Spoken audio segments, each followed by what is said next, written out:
Hello and welcome to part 98. In this video, we will understand what is a predicate. Just like func and action, predicate is also a predefined delegate that is also of generic type. But the special thing about predicate delegate is it can only return a Boolean value and it can take only one parameter. Let's understand this using an example. This check length method will check the length of the string which we are getting as the input parameter, and if the length of the string is greater than or equal to 5, then it will return true, else it will return false. So we have our condition here. Let's now try to invoke this method using the predicate delegate.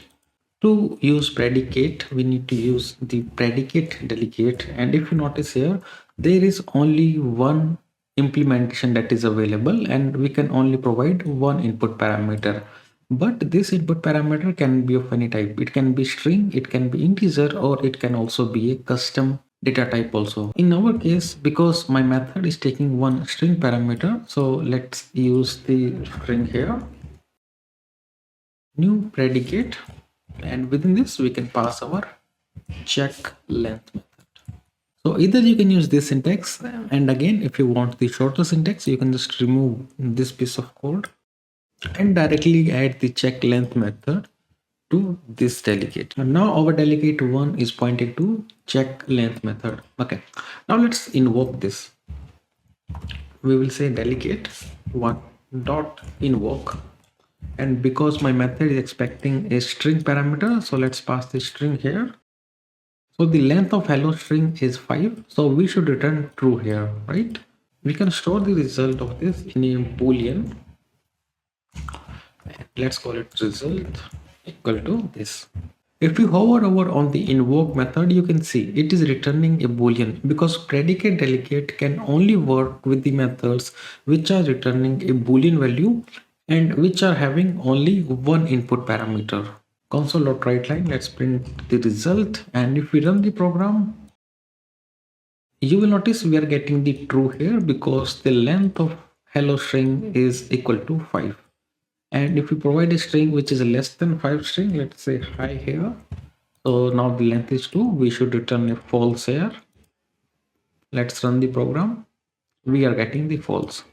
And again, just like action and func delegate, we can get rid of this method and use anonymous method. Remove this method here and use anonymous method like this. Okay, and because my method will take a string input, so let's say string here as equal to, I will copy paste this logic here. Now we can safely remove this method. Okay, now if I run my program, I should get the same result. Okay, so instead of using a name method, now we are using an anonymous method here.